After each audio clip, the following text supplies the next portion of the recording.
My salutations to everyone present here. Pranam. The first talk my guru, Swami Chinmayananji, gave was in the year 1951. He was not known to the world that time. Even the Gita lectures he has not started. The very first talk he spoke was, "Let Hindus become Hindus." This is the first maiden lecture of Swami Chinmayananji in Pune. On December 24th, 1951, he spoke. In that lecture, this is the main point: let Hindus become Hindus. Because we are Hindus by birth, not by spirit. Because to understand or to be a Hindu by spirit, we should know Hinduism. We were not knowing Hinduism. Somewhere we lost track. We lost touch with Sanskrit, deliberately, intentionally, unintentionally. That's when the fall happened. We became strangers to our own culture. When we became strangers to our own culture, we became vulnerable to attacks from outside. If we were strong in our culture, in our understanding, we cannot be influenced by inferior thoughts. We lost track and therefore we were influenced. There was a continuous attack on India of more than 1,000 years or so, continuous invasion, where we lived in fear, and then came the shrewd colonization by which we started disbelieving in our own culture. One was an age we lived in fear. Second, when British took their control on us, we became somewhat averse or ashamed of our own heritage. Now, that was the biggest impact of colonization. They made us look down upon our own culture, our own beliefs. We all became, not the village side, the convent-educated Indians and non-convent education Indians, two sections. Non-convent education Indians still did not know much about the culture as such, and the convent-educated Indians became anti-culture, most of them. Because we were carrying a Western mind in an Indian body. That was the effect of colonization. Most of us carry a Western mind in an Indian body, and that needs to change. Probably this symptom, in the last couple of years, we are seeing a great change in that. Indian is now thinking like an Indian in an Indian body.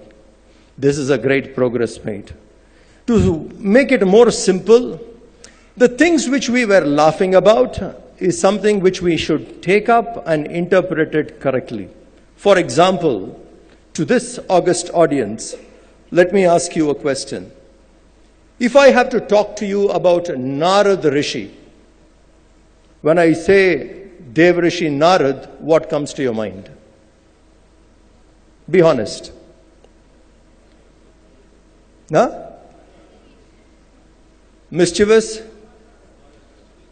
Mischievous activity, goes around confusing people, puts one across another. No, most of them, sir.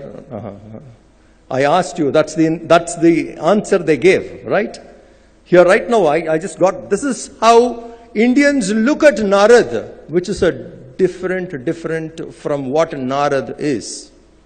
Our interpretation became like that. The place I come from, South India, if someone is dragging something little longer than what he should say, you know the way in which we say, stop this Ramayana. If you are boring, if you are saying something longer, then the term used by Indians, by Hindus is stop this Ramayana. Now, this is not what it is. Ramayana is meant for liberation. Ramayana is meant for dharmic living.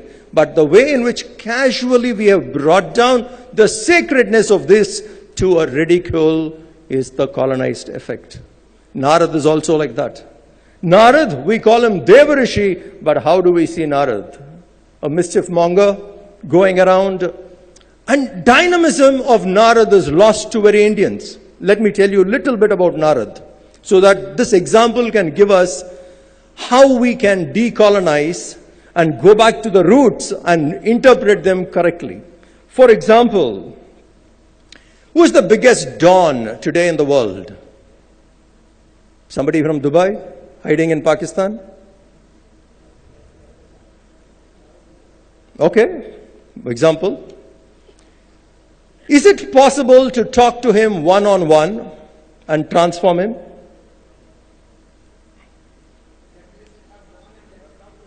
One minute. Sir, you have to have little patience. Let me finish. Is it possible, maybe possible, Ratnakar, the dacoit, was equal to that? The most wanted terrorist of that time, the most dreaded terrorist was Ratnakar. Narad went and transformed him.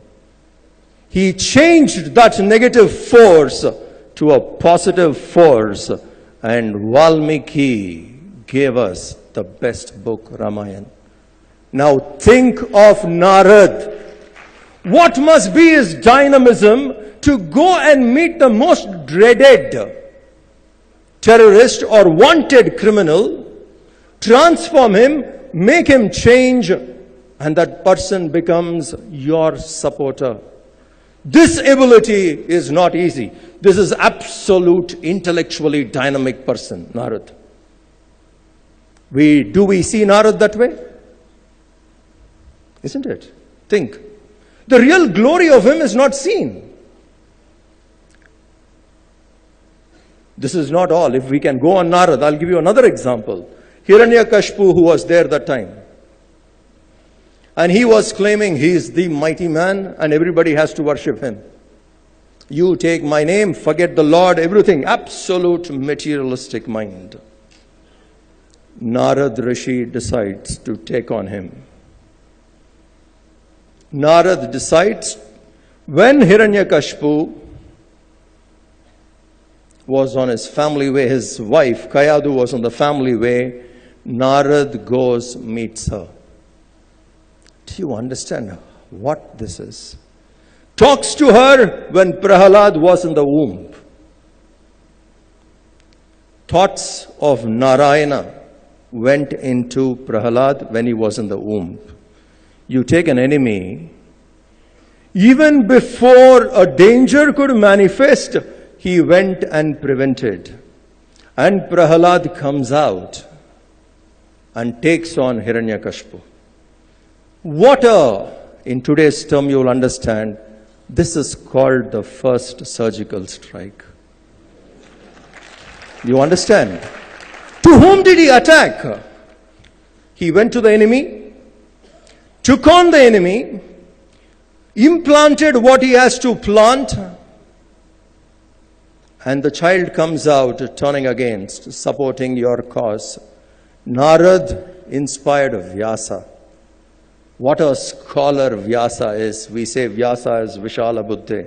You have a touch of Narad inspiring Vyasa. Vyasa found himself incomplete. To a scholar, a mighty scholar like Vyasa, Narad inspired. Now this is Narad.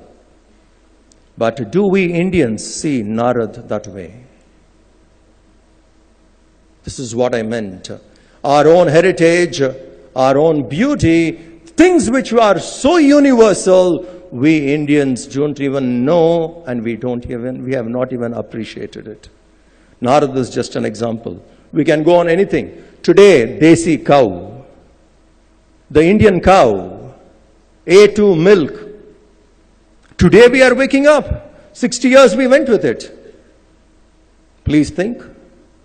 Today a Desi cow, 1 liter milk is almost 120 rupees. Jersey 40 rupees, which creates A1 and we suffer by it. When it was there, that time we didn't understand. So we Indians have somewhere become strangers to our own glory. If we can get back to that, we win this war. Our books, our heroes, our concepts must be taken back to the people and interpreted correctly. Let Hindus become Hindus. Thank you.